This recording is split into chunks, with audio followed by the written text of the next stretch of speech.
আগামী ২৪ ঘন্টায় রয়েছে ঝড় বৃষ্টির সম্ভাবনা। রাত্রি ৮টার সংবাদে আপনাদেরকে স্বাগতম। প্রথমেই আমরা এই মুহূর্তের পরিস্থিতি দেখে নেব।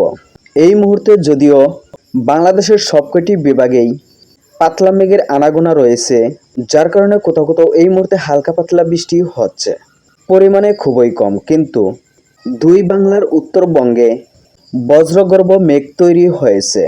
বাংলাদেশের পঞ্চগড়ে অলরেডি কিন্তু এই মুহূর্তে বৃষ্টি হচ্ছে বজ্রপাত সহ।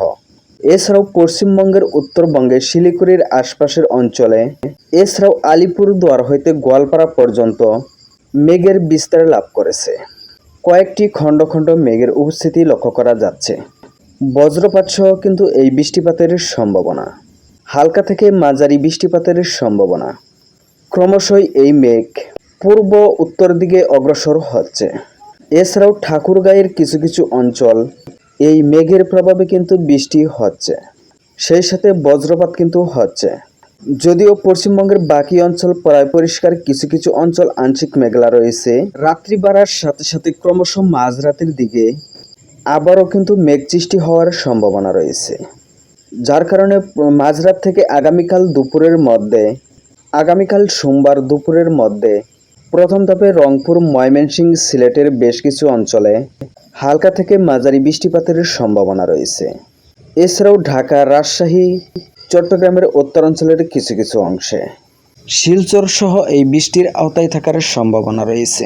এই মুহূর্তে ত্রিপুরার কিছু অঞ্চল পরিষ্কার, কিছু অঞ্চল মেঘলা, যার কারণে কিছু কিছু অঞ্চলে হালকা বৃষ্টি হচ্ছে, পরিমাণে খুবই কম। ঝাড়খণ্ডের কিছু অঞ্চল সহ উড়িষ্যায় কিন্তু বিশাল মেঘ সৃষ্টি হয়েছে, যা ধীরে ধীরে পশ্চিমবঙ্গের কিছু অঞ্চলে প্রবেশের সম্ভাবনা রয়েছে মাঝরাতের দিকে। পশ্চিমবঙ্গের দক্ষিণবঙ্গের উপকূল অঞ্চল ঘেঁষে প্রবেশের সম্ভাবনা, দীঘার উপকূল ঘেঁষে প্রবেশের সম্ভাবনা রয়েছে। দুপুর থেকে আগামীকাল রাত্রি 12টার মধ্যে সোমবার দিবাগত রাত্রি মাঝরাত পর্যন্ত দক্ষিণবঙ্গের উপকূল হয়ে দুপুর 12টার আশপাশে আবারও মেঘের প্রবেশ ঘটার সম্ভাবনা রয়েছে।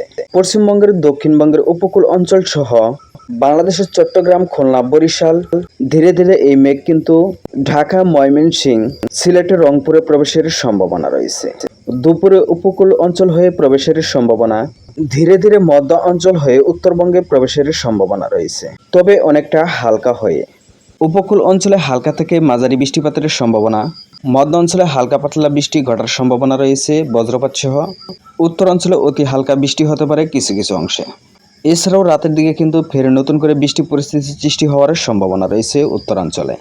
রংপুর বিভাগে আগামীকাল সর্বোচ্চ তাপমাত্রা থাকতে পারে 33 ডিগ্রি সেলসিয়াস। পশ্চিমবঙ্গের কিছু অঞ্চলে সর্বোচ্চ তাপমাত্রা থাকতে পারে প্রায় 38 ডিগ্রি সেলসিয়াসের কাছাকাছি। ময়মনসিংহের সর্বোচ্চ 32, ঢাকা বিভাগের কিছু অঞ্চলে 32 থাকার সম্ভাবনা রয়েছে। রাজশাহী বিভাগের কিছু অঞ্চলে 33 থাকার সম্ভাবনা রয়েছে। বাংলাদেশের সর্বনিম্ন তাপমাত্রা থাকতে পারে কক্সবাজারে 25 ডিগ্রি সেলসিয়াস কিছু অঞ্চলে, খুলনার কিছু অঞ্চলে 32, ত্রিপুরায় 32 কিছু অংশে, সিলেটের সর্বোচ্চ 31 থাকতে পারে। তো ভিউয়ার্স, আমাদের আপডেটের সাথে আপনার অঞ্চলে কতটা ম্যাচ হয়েছে অবশ্যই কমেন্টে জানাবেন। ভিডিওটি তথ্যবহুল মনে হলে লাইক দিয়ে উৎসাহ দিবেন, আর আপনি চ্যানেলে নতুন হলে সাবস্ক্রাইব করে অল নোটিফিকেশন অন করে দিবেন প্রতি মুহূর্তের আপডেট পেতে। এতক্ষণ পাশে থাকার জন্য ধন্যবাদ। আসসালামু আলাইকুম ওয়া রাহমাতুল্লাহ।